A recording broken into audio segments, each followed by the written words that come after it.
पूरी दुनिया में पक्षियों की 10,000 से भी ज़्यादा प्रजातियां पाई जाती हैं। सभी के वही दो पंजे, दो पंख और एक गर्दन होती है।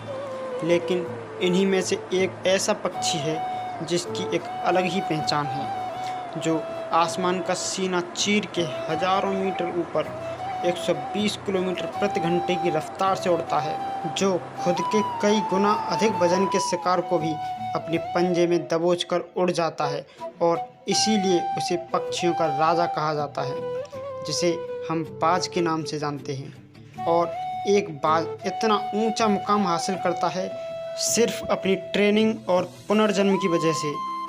अगर आप भी इस दुनिया में एक मुकाम हासिल करना चाहते हैं तो एक बाज को बनने का पूरा सफ़र आपको जानना बहुत ज़रूरी है, क्योंकि 25 से 30 की उम्र तक आने के बाद भी लोगों को रिस्क लेने से डर लगता है।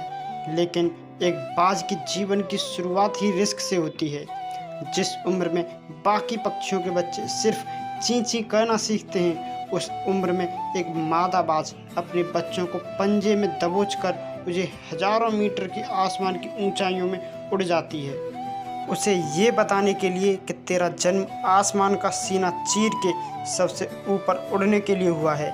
तेरा जन्म पक्षियों का बादशाह बनने के लिए हुआ है। ज़मीन से हजारों मीटर ऊपर ले जाकर मादा बाज अपने पंजों से उसे छोड़ देती है और यहीं से शुरू होती है उसकी हाई रिस्क ट्रेनिंग। वो चूजा ज़मीन की तरफ तेज़ी से गिरने लगता है और थोड़े नीचे आता है तो उसके पंख खुलने लगते हैं। नीचे आते आते वो अपनी पंख फड़फड़ाने लगता है, लेकिन वो अभी तक उड़ना नहीं सीखा है। वो ज़मीन से कुछ ही ऊपर होता है। ऐसा लगता है कि कुछ ही सेकंड में उसका जीवन समाप्त हो जाएगा, लेकिन अचानक एक पंजा उसे अपनी गिरफ्त में लेता है और वो वापस उसे आसमान में लेकर उड़ जाता है। और वो पंजा होता है उसकी माँ का, जो उसके पीछे उड़ रही थी। उसकी ये ट्रेनिंग जब तक चलती रहती है जब तक वो उड़ना नहीं सीख जाता। इतनी हाई रिस्क ट्रेनिंग होने के बाद इस दुनिया को एक बाज मिलता है। बारिश के वक्त जब सारे पक्षी आश्रय की तलाश करते हैं, तब यही बाज उसी बारिश में आसमान का सीना चीरते हुए ऊपर निकल जाता है और बादल से कहता है, तू बरस ले, कितना बरसेगा। और फिर नीचे आकर चैलेंज करता है। एक बाज की उम्र लगभग 70 साल की होती है। जब वह 40 साल का होता है तब एक परेशानी उसकी ज़िंदगी में मौत बनकर आती है, जो उसकी परेशानियों की तुलना में बहुत बड़ी होती है, क्योंकि 40 की उम्र में बाज की चोंच इतनी मुड़ जाती है कि उसे शिकार निगलने में बहुत परेशानी होती है। उसके पंख भारी हो जाते हैं, छाती से चिपकने लगते हैं, जिससे उड़ना बहुत मुश्किल हो जाता है। उसके पंजे लंबे और लचीले हो जाते हैं, जिससे वे शिकार को सही से नहीं पकड़ पाते। तो फिर अब बाज के पास सिर्फ 3 रास्ते होते हैं। पहला, वो अपने शरीर का त्याग कर सकता है। दूसरा, गिद्ध की तरह छोड़े हुए भोजन पर निर्भर हो जाए। और तीसरा, सबसे कठिन और पीड़ादायक रास्ता, अपने आप को पुनः स्थापित कर फिर से आसमान का सीना चीर कर उड़ने का।